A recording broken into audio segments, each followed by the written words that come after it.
The smartest person in the room is often the one doing the least. Let that sink in for a second. Because what I'm about to tell you might completely rewire the way you think about intelligence, success, and why some of the most gifted people you've ever met are still stuck in the exact same place they were 5 years ago. If this is your first time here, welcome.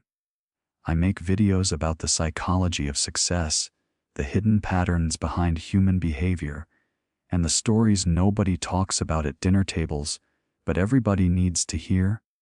If that sounds like your kind of content, hit that subscribe button right now and tap the bell so you never miss a video. It takes 2 seconds and it genuinely means everything. Now, let's get into it. Imagine a guy, sharp as a razor, the kind of person who can walk into any conversation and hold his own. He reads constantly. Books, articles, research papers. He knows about philosophy, economics, neuroscience, fitness, nutrition, business theory. Ask him anything, and he will give you a 300-word answer that sounds like it came out of a Harvard lecture. People around him always say the same thing. Man, that guy is going places. He's got something special. Just wait until he decides what he wants to do. But here's the thing. Years pass, then more years. And that guy, he's still waiting, still thinking, still preparing, still almost ready. And the people who said he was going places, they stopped waiting for him a long time ago. This video is about that guy. And honestly, if you're watching this right now, there's a real chance that some version of that guy lives inside you too. Not because you're not smart enough, but because you might be too smart for your own good. And before you click away thinking this is going to be some motivational fluff piece about just doing it, I want you to stay. Because what I'm going to reveal about the actual neuroscience, the actual psychology, the real documented patterns behind why intelligent people fail, it's going to hit different. There's a twist in this story that most people never see coming. And it changed how I think about everything. Let's go back to the beginning. And I mean the very beginning of how we were taught to think about intelligence. From the moment you entered school, from the moment your parents started comparing you to other kids, there was one message that got drilled into you over and over again. Think before you act. Be careful. Make sure you're right. Don't make mistakes. Get the right answer. And here's the thing, that's not bad advice. For a classroom, for a test.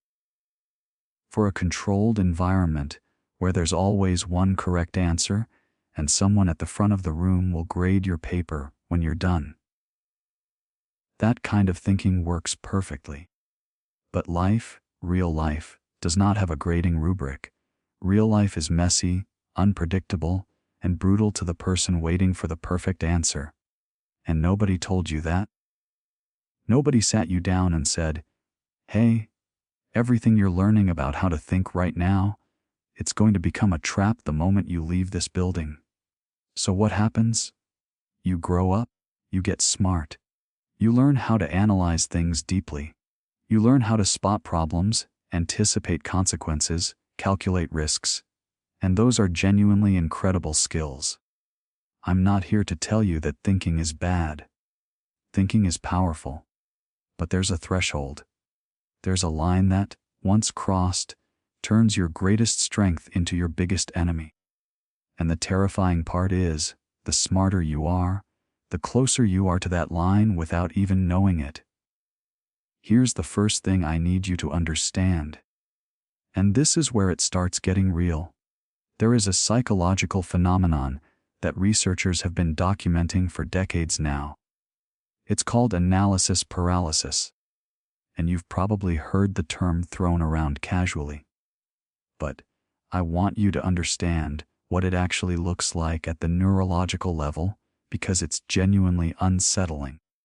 When you are faced with a decision, your brain does something fascinating. It fires up the prefrontal cortex, the rational, logical, planning center of your brain.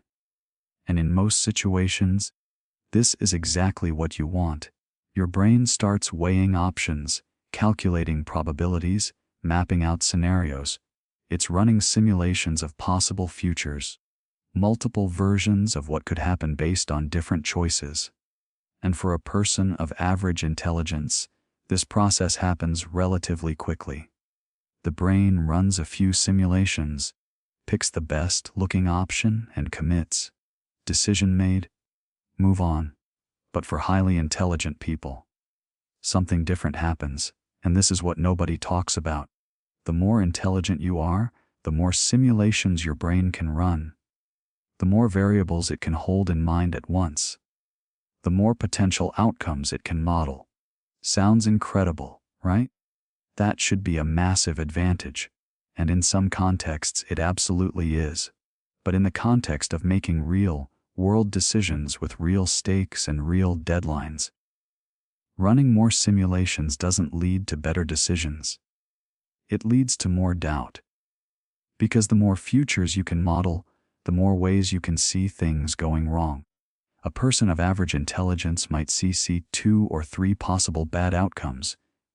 A highly intelligent person might see 14, and when you can see 14 different ways something could fail, your brain does the most rational thing it knows how to do.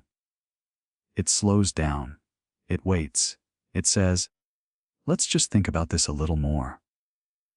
Let's just get a little more information. Let's just make sure we're not missing anything. And that feeling, that sense that you're just being careful, that you're just being responsible, that you're just being smart about it. That feeling is the trap. That is the intelligence trap, and you walked right into it with a smile on your face. Now I want to tell you about a real study, because this stuff isn't just theory. Researchers at Columbia University did a fascinating experiment. They gave people a choice between a small guaranteed reward and a larger potential reward that came with some risk. And what they found was counterintuitive and slightly disturbing. People with higher measured intelligence were significantly more likely to overthink the decision. They took longer. They second-guessed themselves more. And here's the kicker. They were not more accurate in predicting outcomes. All that extra thinking, all those additional simulations, all that mental energy spent on analysis, it did not lead to better results. It just led to more hesitation, more second-guessing, more time spent in the valley of indecision. And in the real world, time spent in that valley is time you'll never get back. But wait, because it gets more complicated. And this is the part where I'm going to ask you to hold a thought, because we're about to go somewhere unexpected with this. There's a second layer to the intelligence trap that goes even deeper than analysis paralysis.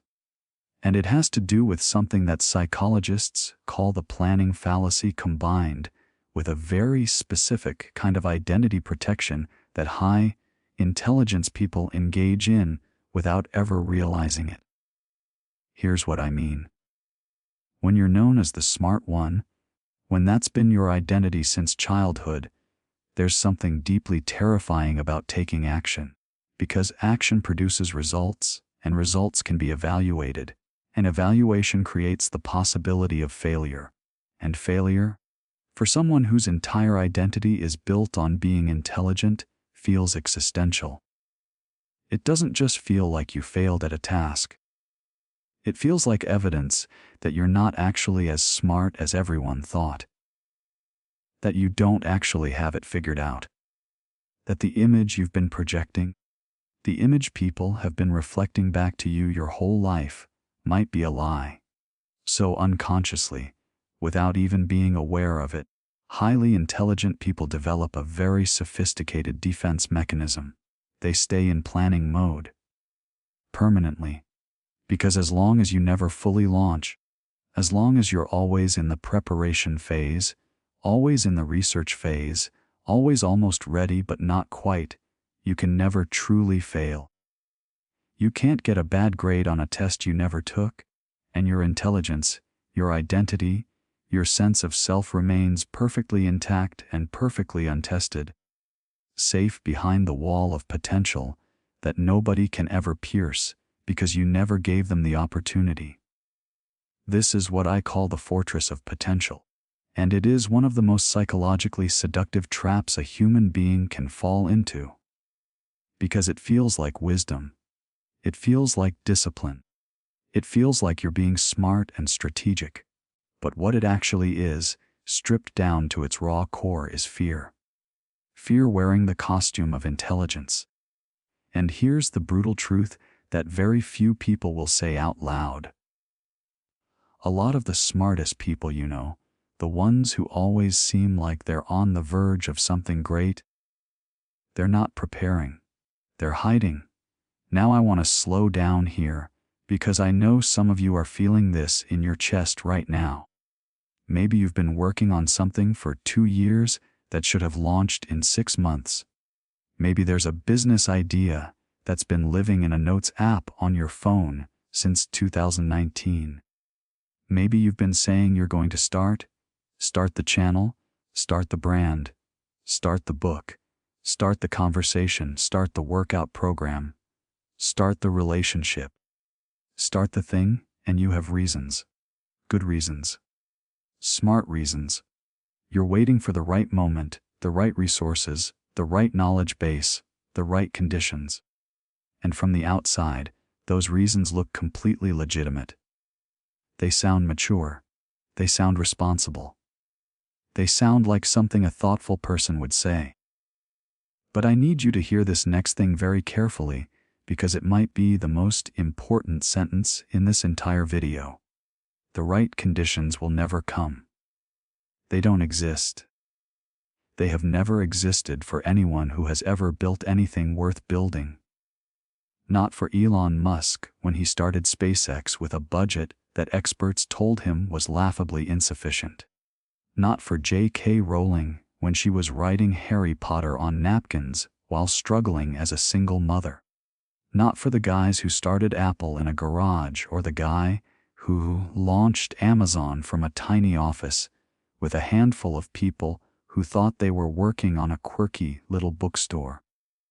None of them had the right conditions. What they had was the willingness to act under imperfect conditions. And that willingness, that one specific quality, turns out to be worth more than 1,000 IQ points. Here's something I read that cracked my brain open. A researcher named Peter Skillman ran an experiment called the Marshmallow Challenge. Groups of people were given spaghetti sticks, tape, string, and one marshmallow. The task was simple. Build the tallest structure possible and place the marshmallow on top. And they tested all kinds of different groups.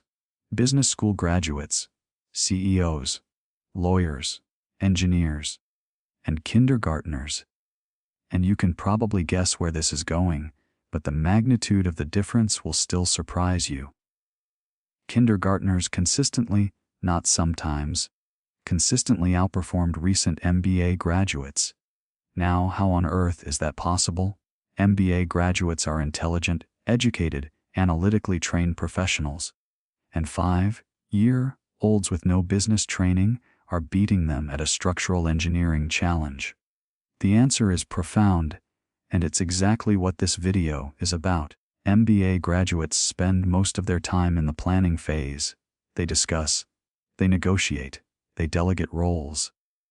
They architect the perfect structure in their minds before anyone touches a single spaghetti stick. And then, right at the very end, they rush to build the thing they planned. And when they put the marshmallow on top, the structure collapses. Because they planned for perfection and built for the first time under pressure with no margin for error. Kindergartners, they just start building. They try something, it falls, they adjust, they try again. They fail fast, learn fast, and iterate constantly. And because they spent their time actually doing the thing instead of perfectly planning the thing, they end up with something that works. This is not a cute story about kids being innocent and spontaneous. This is a documented pattern about the relationship between intelligence, planning, and real-world outcomes. And the implication is staggering. The very cognitive advantages that make highly intelligent people excellent at modeling and planning also make them terrible at shipping, launching, and executing, because execution requires a comfort with imperfection that hyper-analytical minds find genuinely, physiologically uncomfortable. Let me tell you about another person, and this one is based on patterns I've seen described across dozens of documented cases. Picture someone who graduated near the top of their class, multiple degrees, deeply well-read, could talk to you for hours about business strategy, human psychology, marketing theory, content creation frameworks. This person spent 3.5 years researching how to start a YouTube channel. 3.5 years. They read every book about storytelling. They analyzed every successful channel they could find. They took notes. They made spreadsheets. They outlined content ideas. They invested in equipment. They rewrote their channel concept 17 times. And when they finally pressed record for the first time, they had the most well-researched, perfectly conceptualized idea of any new creator on the platform. And their first video got 11 views, most of which were from themselves checking to see if it was live. And that moment, that humbling, brutal, gut punch moment, is where most intelligent people quit.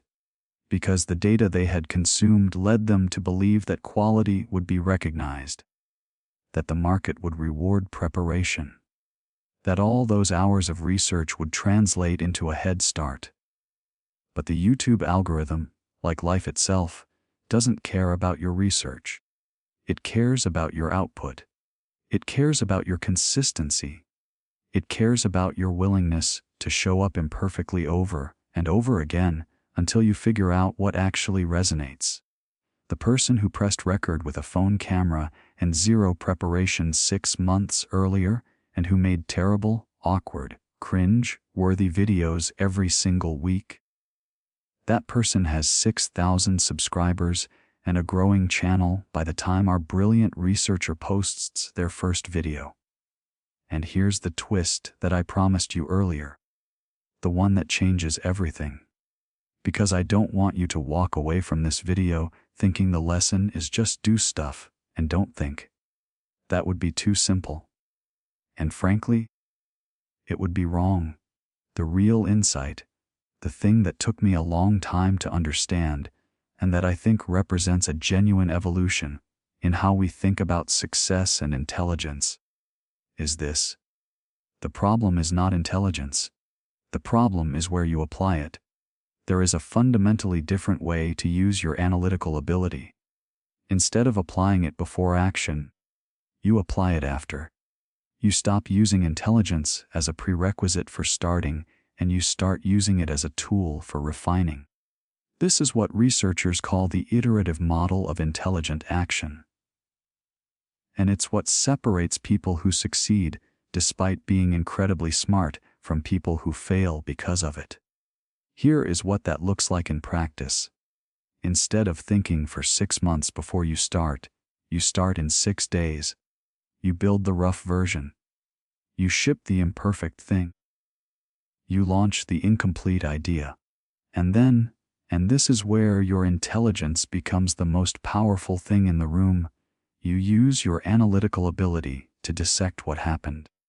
To figure out exactly why it worked or didn't work. To identify the specific variables that mattered and the ones that didn't. To map the gap between your plan and reality with a precision that most people could never match. Your intelligence was always your superpower. You just had the timing wrong. You were using it as a reason not to start, when you should have been using it as a rocket engine for improvement after you do. Think about the most successful people across any field. Athletes, entrepreneurs, artists, scientists. The ones who reach the top are almost never the most naturally gifted people in their cohort.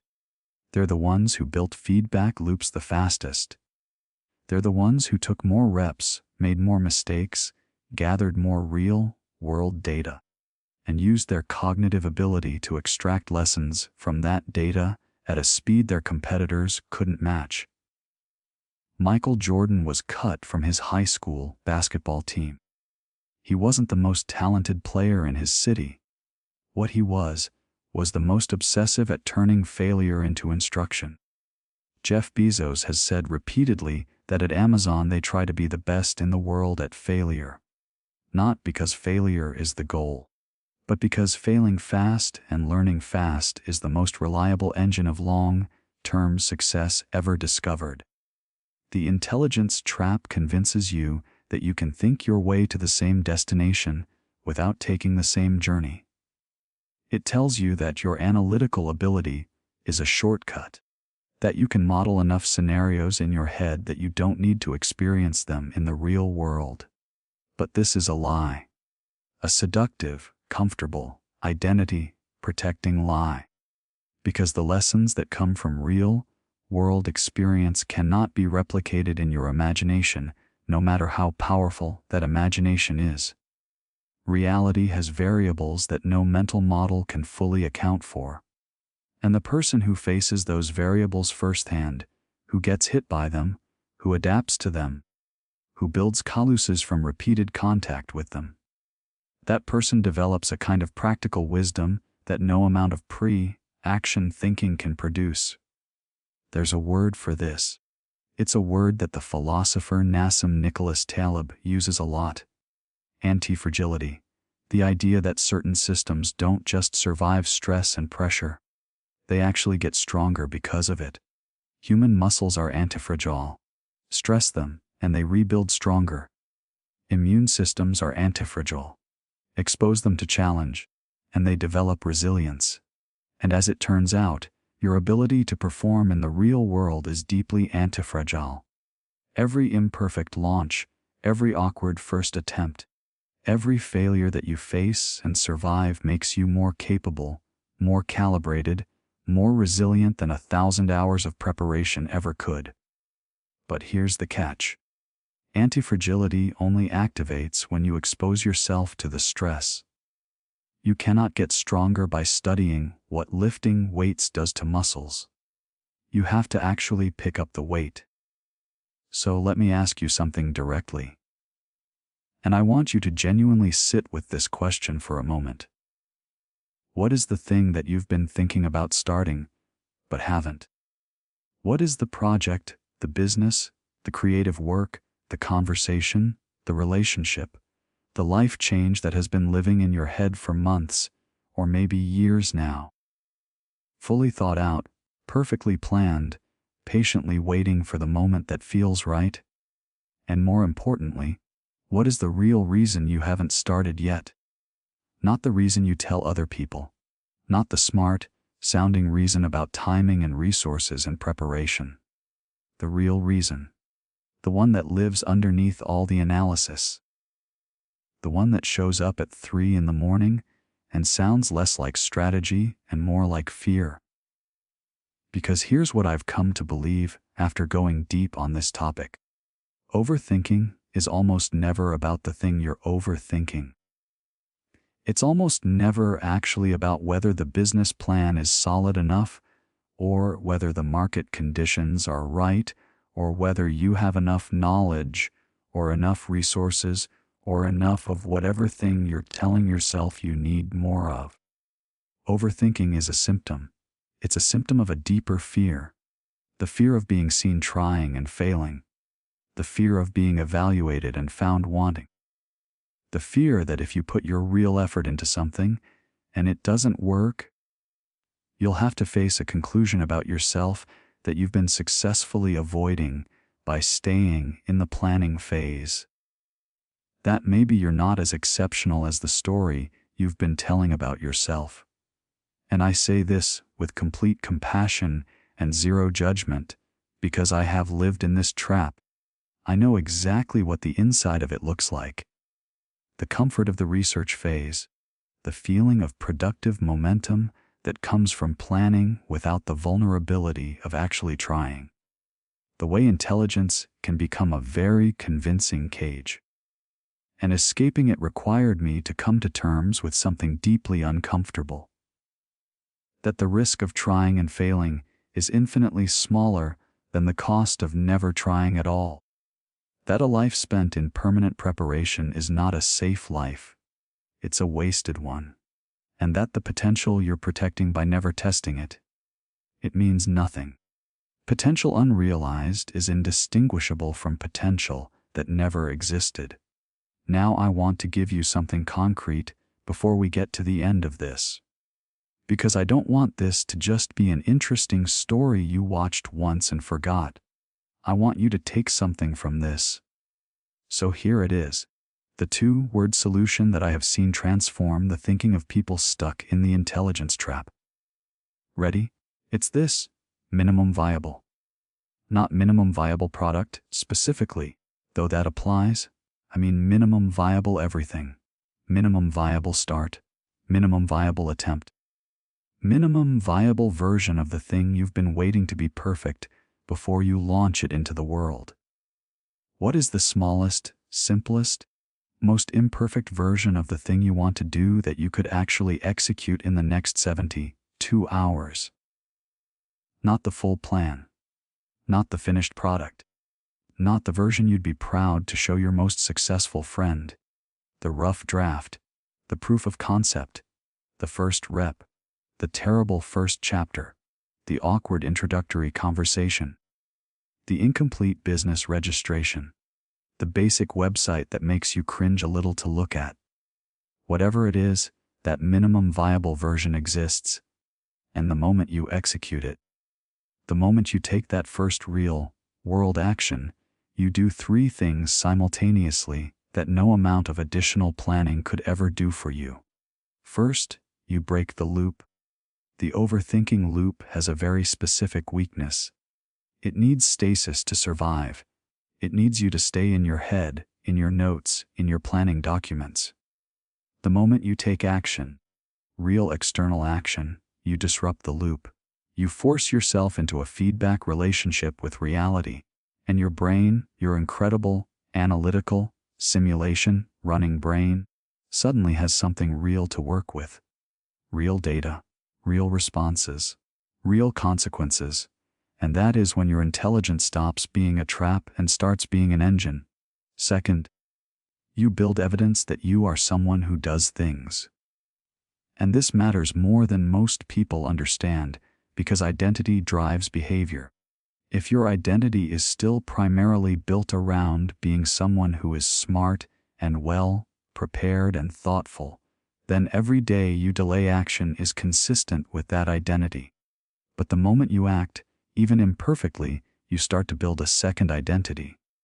You become someone who ships, someone who tries, someone who shows up even when the conditions aren't perfect. And that identity, once established, makes every subsequent action slightly easier. Because you're not fighting against who you think you are. You're acting in alignment with who you've proven you can be. Third, you discover that failure at the minimum viable level is survivable. And I mean this in the most literal possible sense. The thing you're most afraid of, the judgment, the embarrassment, the evidence of imperfection, it turns out to be much smaller in reality than it is in your imagination. Your brain is extraordinarily good at catastrophizing, at running the worst-case simulation over and over until it feels more like a prediction than a possibility. But the actual lived experience of putting something imperfect into the world and surviving it, of watching it underperform and still waking up the next morning with your identity intact, that experience is irreplaceable. And it cannot be gained any other way. Let's bring this all the way home. Because we've traveled a long way in this video. We started with the smartest person in the room doing the least. We went through the neuroscience of analysis paralysis. We looked at how identity protection masquerades as rational preparation. We saw the marshmallow study flip everything we think we know about the relationship between intelligence and performance. We discovered the iterative model of intelligent action, the idea that your analytical ability is most powerful after action rather than before it. We talked about anti-fragility and feedback loops and minimum viable starts. And now I want to leave you with the thing that I think is the most important idea in this entire video. Intelligence is a tool. One of the most powerful tools a human being can have. But like any tool, its value depends entirely on how you use it. A hammer is incredibly useful for driving nails. It is not useful for adjusting the temperature in your house. Using the wrong tool for the wrong job doesn't make the tool bad. It just means you need to understand what the tool is actually for. Intelligence is not a substitute for experience. It is not a shortcut around the messiness of real-world action.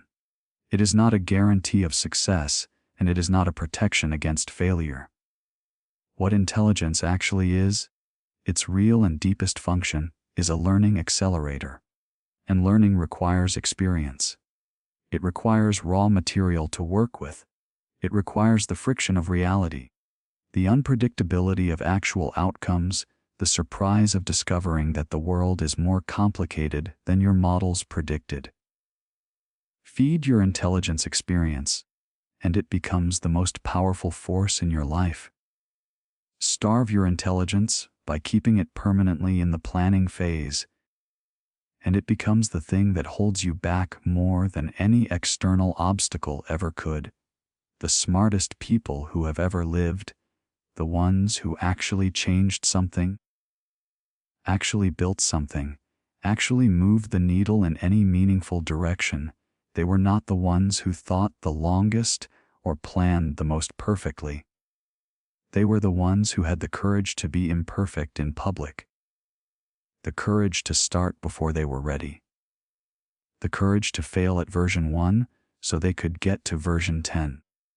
The courage to prioritize doing over appearing to be someone who knows how to do. And that courage, that willingness to act under uncertainty, that is not the opposite of intelligence. It is the highest expression of it. So here's the question I want you to drop in the comments right now. And I'm genuinely asking. What is the one thing you've been overthinking that you know, deep down, you should have already started? Not the thing you think sounds impressive. The real thing. The thing that's been sitting in your notes or your head or your heart for longer than it should have. Drop it in the comments below. Because there's something that happens when you say it out loud. When you put it in writing where someone else can see it. It stops being a secret you keep from yourself and it starts being a commitment. And commitments have a way of becoming action. And action, as we've spent the last 20 minutes exploring, is the only thing that separates the person you are right now from the person you've been planning to become. If this video hit different for you, if any part of it cracked something open or put words to something you've been feeling but couldn't quite articulate, please share this with someone in your life who needs to hear it. You know who that person is. The brilliant friend who's been almost ready for 3 years. The talented person in your circle who talks about their ideas more than they work on them.